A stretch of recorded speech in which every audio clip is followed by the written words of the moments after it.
Muy bien, allí estamos en vivo en Diputados y por supuesto vamos a continuar. Está exponiendo el jefe de gabinete Marcos Peña. Seguimos hablando de política y del gran programa y la repercusión que ha tenido Mesa Chica anoche. ¿Cómo está, José? Bienvenido. ¿Cómo va? ¿Todo bien? Qué buen programa. Ayer la verdad que muchos títulos dejó el ministro de Economía. Muchísimos. Porque es el hombre más poderoso que tiene hoy la Argentina en términos de gabinete. Sin Digo, duda. uno lo miraba a Marcos Peña recién, que está revalorizado y que sigue al frente, pero si uno dice quién es el gran ganador de la última etapa, un hombre que parecía que salía, que venía Melconian, Totalmente. pero finalmente terminó recargado Nicolás Dujovne. Bueno, primero quiero saber cómo fue el back del programa. Ahora lo vamos a comenzar a desmenuzar. Me parece que hay dos grandes partes. Este ping-pong que vos le hacés con ciertos nombres de la política y además lo que él dice, ¿no? Según su mirada, lo que necesita este gobierno. ¿Cuánto tiempo más para estar mucho más sólido y lograr consolidarse? ¿Cómo lo notaste a él? ¿Cuánto hacía que no lo veías? El back tiene que ver con algo que pasó que fue muy distinto. Nosotros salimos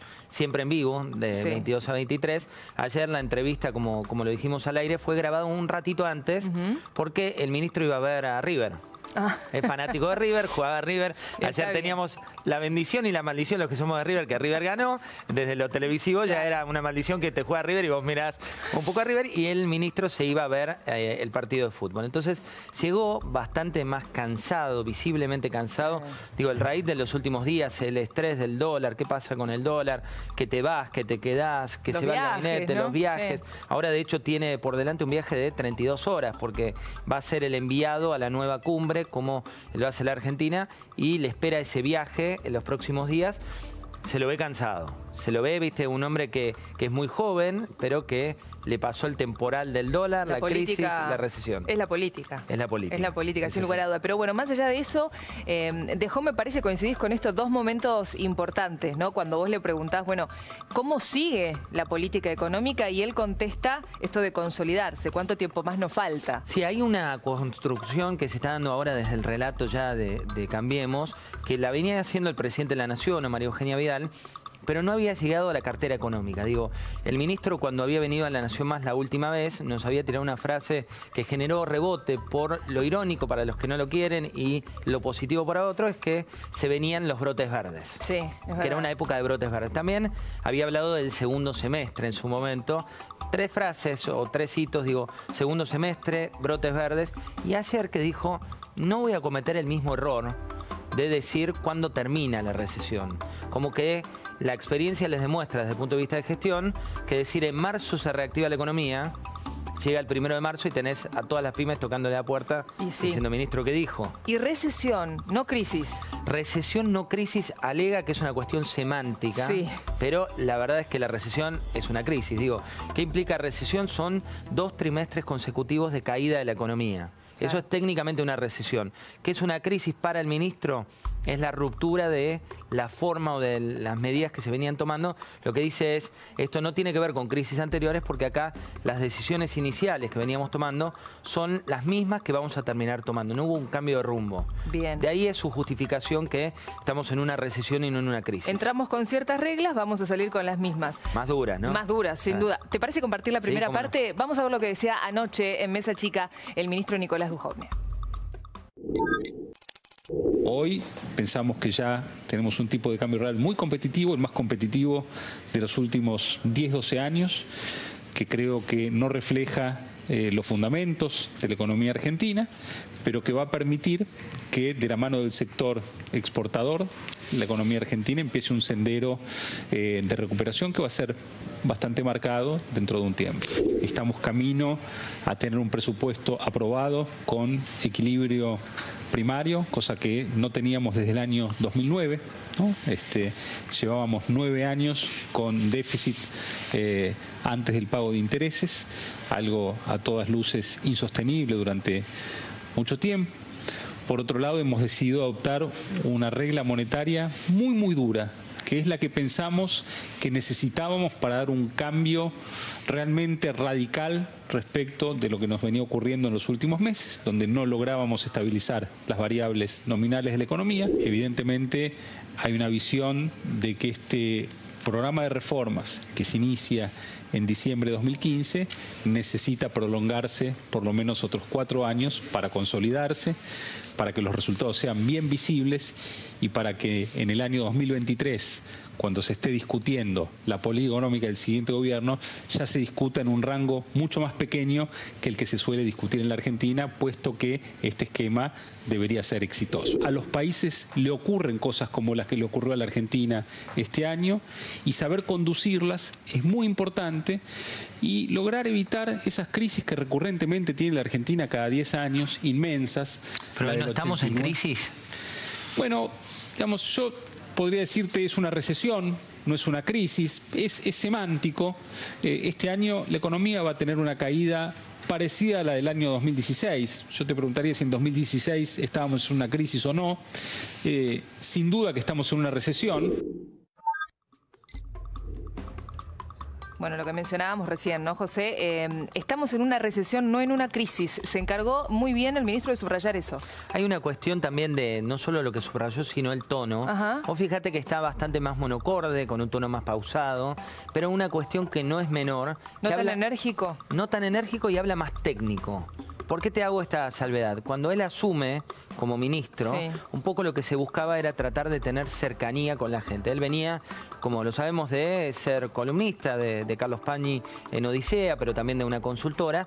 Y un poco, ¿por qué lo llaman? Porque la crítica que se le hacía al gobierno es que le faltaba un vocero económico. Que no había quien pudiera traducirle a la gente qué es lo que ocurría en un contexto bastante complejo. Bajar un poco al llano en la información. Sí, explicar un poco lo que se dice también, salvando las distancias, de Melconian o de Juan Carlos de Pablo, que son economistas a los que la gente le entiende cuando hablan. Por eso lo convocan, aparte de sus conocimientos, digo, él había trabajado en bancos, tenía una experiencia, pero el fuerte era el comunicador de la economía para aquellos que no entendieran. Sin embargo, ahora, en la entrevista de ayer o en las últimas que viene dando, está hablando cada vez más técnico. ¿Y por qué? Porque no hay noticias positivas, lamentablemente, y esto la gente que nos mira la vive a diario, para compartir, digamos. Cuando vos empezás a hablar de contracción, que en definitiva es que se frena la economía, cuando hablas de recesión, que es esto que te comentaba, cuando hablas de las tasas bancarias, que en definitiva son para el común de los mortales muy lejanas, para el que tiene una pyme, dice, che, la tasa del 70% hace que cuando yo tengo que pedir 100 pesos prestados, tengo que devolver 70 pesos más, con lo cual para una pyme se vuelve inviable ese contexto. Claro. Entonces, la verdad es que el relato del ministro hoy tiene bastante más complejidad, porque la realidad así lo demanda y no tiene buenas noticias como para acercarle a la gente por ahora. Y también esto que quizá él mencionaba, no quiero que me vuelvan a malinterpretar o no quiero expresarme mal, quiero que me entiendan bien, por ejemplo, esto de los brotes verdes. Quiere explicar en detalle lo que quiere decir. Exactamente. ¿No es cierto? Y necesita ese lenguaje. Y también, un poco lo que estaba pasando también es que la mayoría, una de las preguntas que le hacíamos es, lo que uno se pregunta es, ¿la calle qué le pregunta, ministro? Claro, ¿qué le dicen? Bueno, ahí nos tiró una parte más caseteada, que fue que le dicen que vaya para adelante y toda esa historia. Bien. Pero al margen, la otra parte, un poco la verdad, es que la gente le dice, bueno, ¿cuándo salimos? ¿Cuándo termina esto? ¿Cuándo termina la crisis? Y hay como una avidez de algunas buenas noticias. De hecho, hay como un hartazgo de siempre algo, el dólar, la inflación, 40,3% los precios.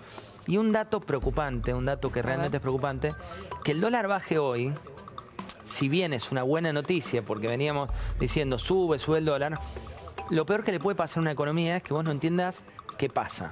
O sea, que una semana suba el dólar 4 pesos y otra semana baje un peso, baje otro peso.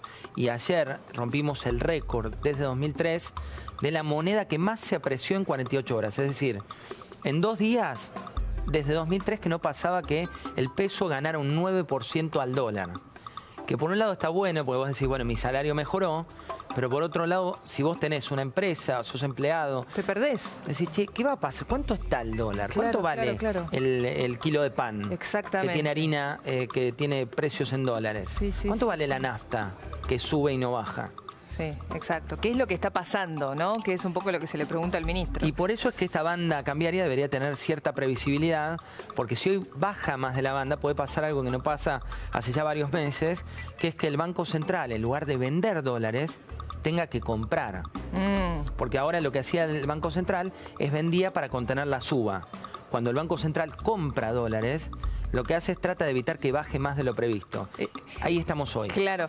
En un momento vos le preguntás sobre lo que dijo Sanleris, ni bien se habló de esta banda de flotación del dólar, en una entrevista él dijo, yo ni loco saldría a comprar dólares. Y vos le haces esa pregunta, si está bien que un presidente del Banco Central hable de eso, ¿qué te contestó? Y ahí trató de sacar la pelota. Recordemos, otra de las particularidades que se dan en esta economía es que Guido Sanleris era el jefe de gabinete del Ministerio de Economía. O sea, se supone, por la teoría, que el Banco Central y el Ministerio de Economía son, para la gestión Macri, entes autárquicos e independientes. Claro. Hoy quien está al frente del Banco Central es alguien que tiene una relación muy pero muy estrecha, al punto que de la mesa chica de Duhovne era su mano derecha, era su número 2. Entonces, como Peña y Macri, digamos. Directamente, eso que dicen mis ojos, bueno, sí. Igual no corrió la misma suerte, ¿no? El ex vicejefe de gabinete Mario Quintana, que eran los ojos, la inteligencia y todo, pero ya no forma parte de ese hemisferio, al menos. El desamor también existe. Sí, el desamor, y acá es durísimo, pero siendo un poco a Sanleris cuando habla, le juega una pared al ministro y son dos viejos conocidos dentro de su juventud. Con lo cual, lo que él dijo es, bueno, no puedo opinar de esto, pero la realidad es que está muy contento con lo que dijo. Está muy bien. Vamos a compartir esta segunda parte. ¿Siempre lo haces este ping-pong en 140 caracteres? En tweet, sí, me gusta para el cierre. Algunos se extienden un poco porque es difícil también. Al principio se pasó un poco. Te pone play, ahí... Y después ahí lo ayudaste a que se encauce un poco. Vamos a compartir este ping-pong de, bueno, ciertos políticos, ¿no? Algunos oficialistas, otros opositores. Muy interesante. A ver qué contestaba el ministro Duhovne. Lilita Carrió. Bueno, una gran dirigente que hace una contribución enorme a Cambiemos, con toda la, digamos, con todas sus preocupaciones sobre cuestiones éticas. Nos pone una vara muy alta en muchas cuestiones y nos ayuda a ser mejores, sin duda. 140 caracteres, ¿eh? Axel Kicillof. Bueno, un dirigente político con ideas que no comparto.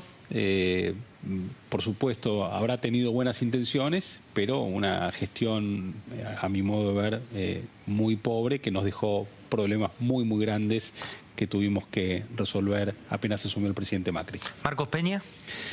Bueno, es la persona con la que interactúo todo el día. Creo que es una persona crucial para nosotros, estratega, siempre dispuesto a estar resolviendo los distintos dilemas que tenemos entre la política, la economía, un gran factor ordenador de cómo funcionamos y cómo miramos el futuro. Carlos Melconian. Bueno, un buen economista, con el que a veces coincido o no coincido, con el que tengo una relación de hace 20 años y que, bueno, me parece sano que esté siempre opinando. Las opiniones de quienes nos miran de afuera también nos ayudan a mejorar, así que realmente me gusta que haya muchos Carlos Melconianes opinando. Eso enriquece sin duda el debate en la Argentina. Dos últimas. Guido Sanleris. Bueno, un brillante economista, fue mi mano derecha hasta hace unos días. Un excelente economista, una persona muy serena, con mucho temple y que va a hacer una excelente gestión en el Banco Central.